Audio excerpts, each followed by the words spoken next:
राम मंडळी, जय खानदेश. बरानी वाटरा सारा मला तुमले चांगलं वाटरा मला बरानी वाटरा ना काय आहे ना 2-3 दिन जाय ना जो आहे ना एक सारखं नदीवर जपाल जेवायला ना एक सारखं घर ना सांगितलं ना भारकवतू नदीवर जपाल नको जेऊ आजारी पडी अशी गैरा पैसा असतील तुले पण मी ऐकी जाण तुम्ही पण आता मले कालदी रातपासून जो कन वाटरांत अंग असं दुखीरांत रातभर नि जप लागली बहुसोन मले देखी जा तुम्ही मला कितली सर्दी बो असं तर सकाळनं एक विषय येले बो कानमा म्हणा तुमले तो ऐकाडस मी तो विषय असा शे की कानडदा एक गाव आहे त्या गावना एक छोटासा पोऱ्या म्हणजे 8-9 माशेन तो पोऱ्या जेव्हा हे पाणी कमी राहिले का तुम्ही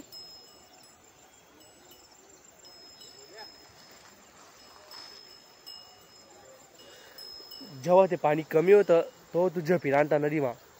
मग काय अचानक काय ना तसं 10-15 जण होतात त्या त्याचा विषय काय आहे ना एक पोरं सांगितले की बा चाला रे झपुत्रे काही होत नाही मग दुसरा पोरं सांगे की घरा टाइमी झाले भाऊ सोन चाला घर तेव्हा काय होय ना ते झपी राहतात म्हणजे कमी 12 ते 3-4 ना दरम्यान होतं तेच ना काहीतरी तर अचानक नदी ना लोंडाई लागला तर भाऊ सोन त्या 14 का 15 वर्ष ना पोऱ्या होता तो ती गिरणा नदी मग वही घेते मम्मीवर काय बित्र नेशील सांगा बरं तुम्ही आणि विषय एक राय ना दाखलला पोर असले कवच नदीवर एकला धाडू नका भाऊ सोन तुम्ही कवच धाडू नका बरं मन बी छोटासा भाऊ ये त्याला कवच जाऊ देत नाही नदीवर जा हा बनसतो जावाले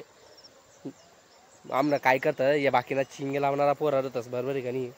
त्या सांगतास चाले जपाले काही होत नाही चाले कमी तर पाणी शेराय मी शेणार आहे घाबरू नको आणि त्याच शिरालाच ना नंतरून जो आहेत ना आपले वाचाडायला बी येतात नाही असा विशेष येतो त्यामुळे तुम्ही सांगितलं चांगला राहा आणि नदीवर जेवू नका भलेच तुम्हाला पप्पा किंवा कोणी जपणार असेल तुम्हाला मोठा लाख पोरा माणसाच बरोबर जा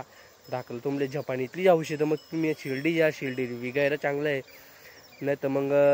घनकाचे असा ठिकाण आहेत की आपल्या जळगावमा विषय जपान स्विमिंग पूल गणेत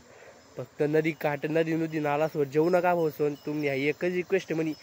व्हिडिओ वाढलो नसता लाईक करा सबस्क्राईब करा बस आवडीच म्हणे इच्छा आहे तुमच्याकडून.